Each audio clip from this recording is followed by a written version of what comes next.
des éléments de réponse. Monsieur Hervé.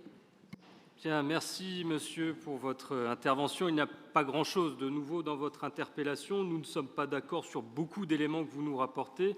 Mais vous avez raison, en démocratie, ce sont les urnes qui tranchent. Vous disiez jusqu'à maintenant apolitique et revendiquiez de n'être concerné que par les projets immobiliers pour participer aux concertations. Je crois que jamais nous n'avons fermé les portes de celles-ci, estimant légitimes vos expressions. Ce soir, vous allez plus loin en exprimant une défiance vis-à-vis de la majorité municipale et de l'ensemble de son projet urbain. Mais je ne peux que vous rappeler que nous avons été on ne peut plus respectueux de cette démocratie locale. Rennes 2030, notre projet urbain a été construit sur le précédent mandat. Et c'est en toute connaissance de cause que les Rennais ont eu à s'exprimer en mars et juin 2020. Alors oui, ceux-ci n'ont pas cédé aux sirènes des critiques sur l'hyperconcentration ou je ne sais quelle tokyoisation de cette ville pour redonner largement leur confiance à cette équipe municipale. Je veux revenir sur ce que je considère être dans votre propos un écart dangereux vis-à-vis des principes républicains. Vous évoquez la fuite des Rennais historiques. Sur le fond, la population rennaise qui alimente l'émigration est d'abord et avant tout celle des étudiants. Faut-il rappeler qu'ils représentent 70 000 des 220 000 Rennais, soit pratiquement le tiers, et qu'il arrive effectivement qu'à la fin de ses études, un étudiant trouve un travail ailleurs. Mais c'est le qualificatif de Rennais historique qui me pose question. Créer deux catégories de Rennais, s'attaquer au principe d'égalité, créer un statut de Rennais de moindre importance pour alimenter un discours décliniste qui n'a pour seul objectif que de maintenir l'entre-soi, est à l'inverse de ce qu'est notre vision d'une ville ouverte, accueillante et bienveillante envers notamment les plus fragiles. Nul doute que nous ne serons donc jamais d'accord.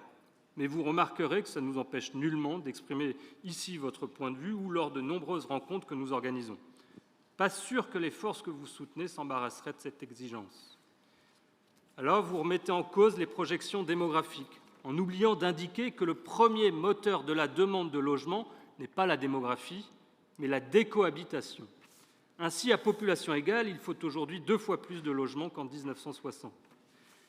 La société a évolué. Ensuite, vous évoquez des évolutions à 2050, là où nous votons un programme local de l'habitat pour les 6 prochaines années. Les évolutions démographiques de l'INSEE, que vous n'avez pas dû lire précisément, ne sont pas linéaires. En effet, elles sont plus fortes en début de période qu'à la fin 2050. Aussi, je ne sais pas vous dire en toute humilité ce que seront les objectifs qui seront débattus pour 2029 et les années suivantes. Mais je sais vous dire combien sont attendues aujourd'hui les livraisons de logements. De la même manière, vous prenez le ratio de 1,7 personnes par ménage. Dois-je vous rappeler que ce n'est pas celui de la métropole, mais celui de Rennes, là où le programme local de l'habitat n'est pas celui de Rennes, mais de la métropole. Or, la décohabitation s'amplifie dans les autres communes de la métropole. Vous avez donc décidé opportunément de l'éluder. Par contre, comme vous, je lis la presse. Permettez-moi à mon tour de citer quelques autres titres de Ouest France, du Télégramme ou même du Monde. À Rennes, louer un appartement est devenu un parcours du combattant. Crise du logement à Rennes. En tant qu'étudiants précaires, nous sommes piégés. Ou encore, mal logement. La situation est inédite et alarmante. Ces situations ne servent pas seulement à alimenter des titres chocs, ce sont des parcours de vie bloqués, une incapacité à rebondir dans les moments les plus compliqués de la vie. Et vous l'avez entendu lors de la concertation sur le programme local de l'habitat, vous avez fait le choix là encore de ne pas parler de cette concertation-là dans votre intervention. Vous étiez pourtant présent. Vous avez entendu ce que disaient les gens mobilisés dans leur diversité, et pas seulement parce qu'opposés à un projet immobilier précis. Ils ont dit « il n'y a pas assez de logements, c'est trop compliqué de trouver ». C'est trop cher. Aujourd'hui, il y a dans notre métropole 28 550 demandeurs de logement social. Je le dis parce que vous n'en parlez jamais. Et certainement que la meilleure réponse à votre propos est ce qu'il s'est passé jeudi soir dernier. Madame la maire a remis les clés aux locataires d'un programme d'habitat social tout à côté de la station de métro Jules Ferry. Tous les locataires ont évoqué le soulagement et le contentement qui étaient les leurs. Et pourtant, ce projet utile à tous a été retardé de 2 à 3 ans pour des questions de contentieux relatifs à la hauteur ou à la qualité architecturale. Ces familles auraient pu être logées depuis longtemps. Des associations ont préféré jouer l'obstruction. À travers cet exemple, je veux vous dire la constance et l'obstination qui sont les nôtres à loger nos habitants qu'il soit historique ou non. J'en viens à la concertation et à la charte construction et citoyenneté qui concentre toute votre attention. Il n'a jamais été question que celle-ci fasse tomber des projets de logement indispensables, encore moins qu'elle remette en question le projet politique du territoire.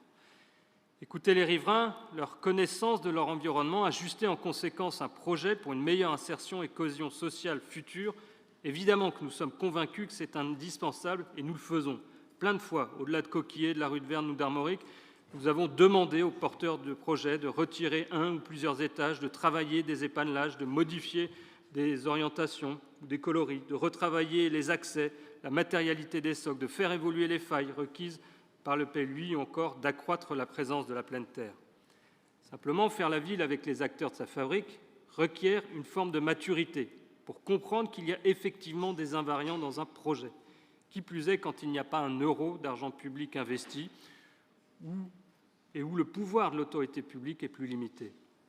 C'est à cette intelligence collective que nous faisons appel. Il se peut malheureusement que certains y soient moins sensibles. Je fais le vœu que cela ne perturbe pas le travail de celles et ceux qui acceptent ce cadre, car il y en a, et la dernière concertation sur le secteur Coquillet l'a démontré. Alors vous continuerez à venir défendre votre vision de la ville et je continuerai inlassablement, mais avec conviction, à tenir le cap pour lequel nous avons mandat des Rennaises et des Rennais.